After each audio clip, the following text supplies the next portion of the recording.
Merhaba arkadaşlar, yepyeni bir video ile tekrardan sizlerleyiz. Güç kazanma serisinin ikinci videosu. Teknoloji gücünü anlatacağız arkadaşlar. Yani araştırma merkezi. Bununla alakalı kanalda bir videomuz vardı. Bayağı aşağılarda kaldı. Bir de bu seriye dahil etmek istedik. Şöyle Ee, hızlıca başlayalım istersen. Serhat yanımda yine. Merhaba arkadaşlar, hoş geldiniz. Arkadaşlar araştırma bölümüne girdiğimizde büyüme, ekonomi ve savaş. Üçe ayrılıyor arkadaşlar. Şimdi temelden gireceğim. Oyuna ilk başladığımızda büyümeden başlayalım istersen Serhat.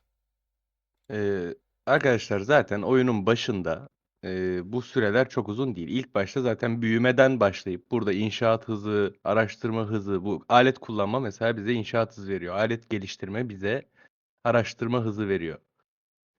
Koğuş genişletme, revir kapasitesi veriyor. Kamp genişletme, bir seferde kamptan basabileceğiniz asker sayısını arttırıyor gibi. Büyümenin böyle etkileri var. Şunları da Şimdi söyleyelim. Bu da birliklerin eğitim hızını arttırıyor arkadaşlar. Bu da yaralı askerlerin iyileşme hızını arttırıyor. tabii ki. Bizim ilk başta hedefimiz şey olacak değil mi Serhat? Liderlik taktiklerine ulaşmak. Tabii ki burada arkadaşlar alabildiğiniz gibi ilk başta intikal sıralarını almanız lazım. Oyunda ne kadar intikal çok önemli. Bir an önce intikal sıramızın zaten 6 olması Evet, gerekiyor. yani liderlik taktikleri 3'e kadar gitmeniz gerekiyor. Tabii bu şu an liderlik taktikleri 3 için araştırma merkezi seviyesi kaç istiyordu onu hatırlamıyorum. Yorumlara yazarsınız arkadaşlar. Bilmeyen arkadaşlara Ee, yardımcı olması için. Yapmanız gereken şu arkadaşlar. Araştırma binanızı sürekli fırınınıza yakın bir şekilde yükselteceksiniz. Evet. Ve bu süreler boyunca fırınınızın yeni seviyesiyle açılan araştırmalarda her zaman ilk büyüme tarafına gitmemiz gerekiyor. Bunun sebebi ne? Bizim aslında bu büyüme tarafında zaten yukarıdaki araştırmalarımızın çoğu ilerleyen zamanlarda fullenecek. Bunların süreleri çok uzun değil. Büyüme kısmını bu kadar hızlı bir şekilde ilerletmenizi tavsiye etmemizin sebebi buradan olabildiğince araştırma hızı almanız. Çünkü bu alet geliştirme çok önemli. Çünkü araştırma hızı sizin tüm yapacağınız araştırmaların süresini kısaltacak ve sizin buradan sonra savaşta olabildiğince hızlı şekilde ilerlemenizi sağlayacak. Ve Savaş arkadaşlar evet. Oyunun savaş uzun kısmından aşamalarında şey sen oluyor. söyle Çağrı. Oyunun uzun sürelerinde arkadaşlar ya bunların yükseltmeleri 55-60 güne kadar ulaşıyor. O yüzden araştırma hızının önemi çok yüksek. Ya oyun başında bunu yapmazsanız arkadaşlar bir an önce savaşa giderseniz inanılmaz bir gün kaybı yaşayacağınız için araştırmada geri kalacaksınız eninde sonunda. Ya siz bir an önce savaş araştırmalarını yapıp bir an önce güçlenebilirsiniz ama bu uzun vadede size büyük zarara sebep olacak. O yüzden Kesinlikle. ilk başta hızlıca bu alet geliştirmeyi gelip fullememiz lazım. Ya burada bu büyüme kısmında arkadaşlar bizim için en önemli şeylerden bir tanesi oyunun başında liderlik taktikleri. Daha sonra inşaat hızı çok önemli. Ondan sonra arkadaşlar araştırma merkezinin araştırma hızı. Sonra arkadaşlar koğuş genişletme. Bu da bir önceki videoda anlattığımız revir kapasitesini arttırıyor. Mesela biz bu hesapta ne yapmışız? Hemen şöyle aşağı doğru inelim. Mesela bu arkadaşımız alet geliştirmeyi 2'de bırakmış. Max seviyeye getirmek için arkadaşlar 30 gün süre istiyor. Aşağıda görüyorsunuz 27 günü kalmış. Ve karşında sadece %2,5 araştırma hızı almamıza rağmen bile biz yani bu 27 günlük araştırmayı yapıyoruz ki çünkü arkadaşlar bu oyun gerçekten çok uzun soluklu bir oyun ve araştırmaların süreleri inanılmaz bir şekilde uzun. Sadece burada da fayda etmiyor. Yarın öbür gün Savaş Akademisi'ndeki araştırma seviyeli süreleri çok daha uzun olacak arkadaşlar. Orada da işinize yarayacak. Ama mesela bu aşağıdakiler ya da bu kamp genişletmeler bir işime yaramadığı için yükseltmedim. Aynı zamanda Tabii yani. arkadaşlar fırınım mesela 30 seviye oldu artık FC oldu artık inşaat hızıyla çok bir işim kalmadığı için bunu yükseltmedim. Zaten fırınım 30 oldu. Daha artık bundan sonraki fırın seviyelerinde çok fazla bir gün istemiyor benden. Tamam FC5, FC8'e giderken yine isteyecek. Ama bizim için önemli olan zaten hedefime ulaştım. Balina oyuncusu da değilim. Zaten hızlı bir şekilde fırınımı FC1'den FC5, FC8 yapamayacağım ve zaten bunlar bir anda açılmadığı için önemli olan araştırma olan ve koğuş genişletme. Bunlara gidiyoruz.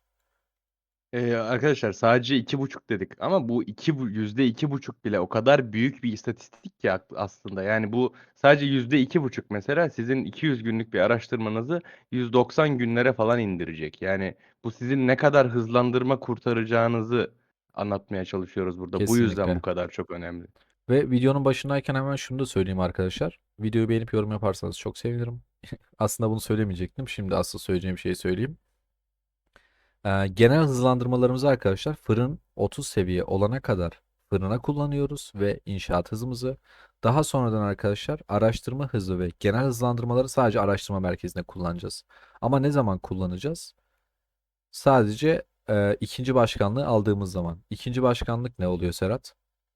Arkadaşlar ilk şato savaşınızdan sonra başkan yetenekleri açılacak. İstersen oraları da bir gösterelim Çağrı videoda, ne diyorsun? Tabii bir önceki videoda hatta orayı atlamış olabiliriz. Ama çok sorun değil zaten, fırın 30 yapana kadar buralar ya fırın 25-26 olana kadar zaten bunlar açılmamış olacak daha. Evet, önce atamaları gösterelim istersen. Arkadaşlar, birisi başkan olduktan sonra 6 tane atama yapabiliyor. Bunların en önemli ikisi ikinci başkan ve eğitim bakanı. En çok aslında en önemlisi de direkt ikinci başkan. Bunu bir kişi aldığında 1 saat boyunca kullanabiliyor veya üstünde kalıyorsa, başkası almıyorsa süresiz bir şekilde kullanabiliyor. Siz ikinci başkan olarak atandığınızda %10 inşaat hızı, %10 araştırma hızı, %10 da eğitim hızı kazanıyorsunuz. Eğer araştırmalarınızda, mesela bu genel hızlandırmalarınızda araştırma hızlandırmalarınızı biriktirdiniz, bir etkinlikte kullanacaksınız. 2. başkanı almanız lazım. 2. başkanı aldığınız zaman bu size araştırma hızı verecek ve bunu aldığınız zaman süreleri azalacağı için daha az hızlandırmayla araştırmalarınızı daha hızlı bitirebileceksiniz. Bunun Kesinlikle. yanında şeyi de gösterelim Çağrı, başkan yeteneklerini de gösterelim istiyorsan. Tabii. Arkadaşlar, başkanın eyalete açabildiği yetenekler var. Burada merkantilizm gibi, araştırma yardımı gibi. Mesela merkantilizmin açıldığı gün inşaat hızı alıyorsunuz. Araştırma yardımının açıldığı gün araştırma hızı alıyorsunuz. Bunu Tüm tüm eyalet eyaletteki alıyor. oyuncular alıyor. Evet. Bunları başkan etkinliklerin, büyük etkinliklerin olduğu zamanlarda açıyor. Buz alanı, SVS gibi etkinliklerde. Bu etkinliklere katılacaksanız bu etkinliklerin açıldığı gün, yeteneklerin açıldığı günleri beklemeniz lazım. Ya, kısacası siz tüm araştırma hızı ve inşaat hızı bonuslarınızı artık o gün hangisini basıyorsanız bunlarla aynı güne denk getirip hızlandırmalarınızı öyle kullanmanız gerekiyor. Ve birçok tasarruf etmiş olursunuz arkadaşlar hızlandırmada. Hani gerçekten bayağı bir gün olarak elinizde fazladan şey olmuş olur. Burada da başvuru yapınca rezerv edildi diye bilgi geliyor size. Tekrardan araştırma merkezine dönelim. Tamamdır. Şimdi ekonomiye geçiyoruz arkadaşlar. En boş yer. Onu çok net bir şekilde söyleyeyim. Kesinlikle. Ee, Arkadaşlar, kaynak sıkıntısı yaşıyorum diye buraya bir an önce gitmeye çalışmayın. Oyun zaten eninde sonunda sizin kaynak sorununuzu çözüyor. Hatta bir şeyleri zaten ateş kristali çağı açıldıktan sonra hızlıca yükseltemediğiniz için doğru dürüst kaynağınızı kullanamamaya bile başlıyorsunuz. Kesinlikle. Ya bakın Eee, arkadaşlar mesela şu ya kömür toplama hızı 40 dakika. Aslında benim bunları yapmam gerekiyor ama bunları ne zaman yapacaksınız? Mesela ayı avı biliyorsunuz çok aktif bir etkinlik. Girip zaten şuna tıkladığım anda muhtemelen bitecek arkadaşlar. Hani bu tabii tarz tabii ya, evet oyuncular aktif olup yardıma tıkladığı anda bitecek. Böyle bitecek anlarda aynen. yapacaksınız. Bu tarz etkinliklerde hani bir hafta boyunca ayı avlarına ya da 2 hafta boyunca ayı avlarına aktif bir şekilde katılıp bunları yükseltirseniz zaten şu seviyeler hatta biraz daha aşağı kadar gelir. Ama Ya, ekstra bunlar için ekstra zaman harcamayın yani. Mesela şu 6 saatliği burada basmayın. Burada ayrıca arkadaşlar bunları şöyle de yapabilirsiniz. Sizden araştırma gücü, inşaat gücü isteyeceği etkinlikler olacak demiştim ya ilk videoda, oyunun ilk aylarında. Mesela öyle zamanlarda hızlıca araştırmadan güç almak için bu süresi kısa olan, yapmadığınız, önemsiz gördüğümüz araştırmaları hızlıca oyuncuların yardımlarıyla vesaire yaparak etkinlikte güç kasabilirsiniz. Onun dışında ekonomiye yönelmiyoruz. Kesinlikle Ekonomiye öyle. Evet. yöneleceksek de bu arada kesinlikle toplama hızlarına önce yöneliyoruz Evet. arkadaşlar. Binaların üretimini arttıranlara değil. Çünkü başta söylemiştik, bu üretimler size çok az kazanç sağlıyor. Bunların hiçbir önemi yok. Onu Evet ya söyleyelim. bunları arkadaşlar bu ekonomi kısmını sadece farm hesaplarda fullliyoruz. Onun dışında hiçbir önemi yok. Ya en sona kadar fullleyebilirsiniz. Onunla da farm hesap ile alakalı zaten detaylı bir videomuz var. Oynatma listelerinden rehber kısmına girerseniz oradan görebilirsiniz. Şimdi en önemli kısma geçelim istersen Serhat. Kesinlikle. Zaten Seni yorduk. İstersen bu kısmı da ben hızlıca anlatayım tabii ki arkadaşlara. sen bahset. Arkadaşlar zaten ilk başladığınızda bunların süreleri de aynı ekonomi gibi çok kısa oluyor. Bunları hepsini eşit bir şekilde gidersiniz. Ya şeye kadar söyleyeyim arkadaşlar. Süreler yanılmıyorsam bu 5'e geçtikten sonra bayağı uzuyor. Buraya kadar arkadaşlar zaten araştırma merkezinizin belli bir yerde sonra donmaya başlayacak. Çünkü fırın seviyeniz yükselmeyecek. Fırın seviyesi yükselmediği için bazı yükseltmeleri burada yapamayacaksınız. Yapamadığınız için de arkadaşlar bunların hepsini yükseltmek zorunda kalacaksınız. Kötü mü? Kesinlikle değil. Ama mesela ben hala bunları yükseltmemişim. 15 saat diyor. İşte nişan savunması 15 saat diyor. Burada neye öncelik vereceğiz? Hemen şöyle soldan göstereyim arkadaşlar. Bizim buradaki arkadaşlar direkt öncelik sırasına göre söylüyorum. Önceliğimiz piyade savunması, piyade sağlığı. Daha sonra arkadaşlar nişancı öldürücülüğü, nişancı saldırısı, mızrakçı saldırısı ve mızrakçı öldürücülüğü. Daha sonra arkadaşlar nişancı sağlığı, nişancı savunması. Hani önceliğimiz bunlar. Daha sonradan piyade saldırısı, öldürücülüğü, en sonunda mızrakçı savunması ve sağlığına gidersiniz. Şimdi onları da şöyle göstereyim arkadaşlar. Bizim savaş videolarımızı izleyebilirsiniz. Savaş Sanatı Rehberi diye bir serimiz de var arkadaşlar. İlk seride, ilk videoda burada sebepleriyle size anlatmıştım zaten niye böyle yaptığımızı. Piyade savunmasını fulllemişiz. %22,5 piyade savunması. Ya gerçekten arkadaşlar çok iyi istatistikler alıyoruz burada. Onun dışında buradan piyade sağlığı alıyoruz. Şuradan öldürücülük alıyoruz. Buradan hemen yukarıdan saldırısı alıyoruz. Buradan mızrakçı saldırısı alıyoruz. Bakın aşağı indiğimde şimdi göreceksiniz zaten. Piyade savunmasını maxlamışım. Burada piyade saldırısına bir tane vermişim ki aşağıya geçebileyim. İşte nişancı saldırısını fulllemişim. Aşağılara birer tane verip gitmişim. Ya da şuraya bunu fulllemek üzereyim. Daha sonra aşağı indiğimde arkadaşlar her birine birer tane vermişim. Sonra direkt nişancı öldürücülüğünü fulllemişim. Piyade sağlığını fulllemişim. Diğerlerinin her birini gördüğünüz gibi birer tane arkadaşlar. Sırada mızrakçı öldürücülüğü var. Buraya geçeceğim. Biraz daha aşağıymışım. Her birine birer tane vermişim. Burada tekrar piyade savunmasına geçmişim. Ya bu böyle en alta kadar inecek arkadaşlar. Bunun hepsini bu şekilde önemli olanları fullledikten sonra daha sonra diğerlerine geçeceğiz. Bu arada oyuncuların Şeyleri de yaptığı büyük bir hata var Serhat. İstersen burayı sen bahset. işte ben de tam onu diyecektim. İstersen ondan bahset diye ben Evet. bahsedeyim.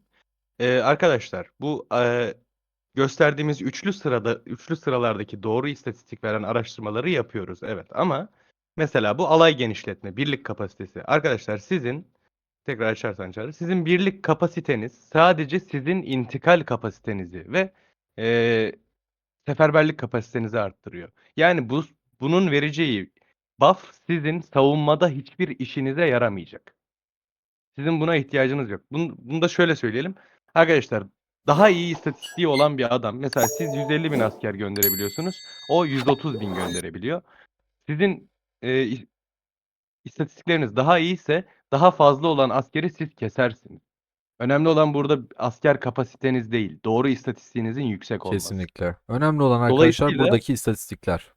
tabii ki. Dolayısıyla bu alay genişletmeleri arkadaşlar dediği gibi Çağrı'nın ilk başta süreleri kısa olanları veya araştırma binanız yükselmediği için bunları yükseltiyorsunuz ama süreler uzadığında ve araştırmalara artık yetişememeye başladığınızda bu alay genişletmelere dokunmuyorsunuz. Onun dışında bu silah hazırlama tarzı arkadaşlar bir sırada tek bir tane bulunan veya sırada iki tane bulunan bu araştırmalar. Yani bunlar ne?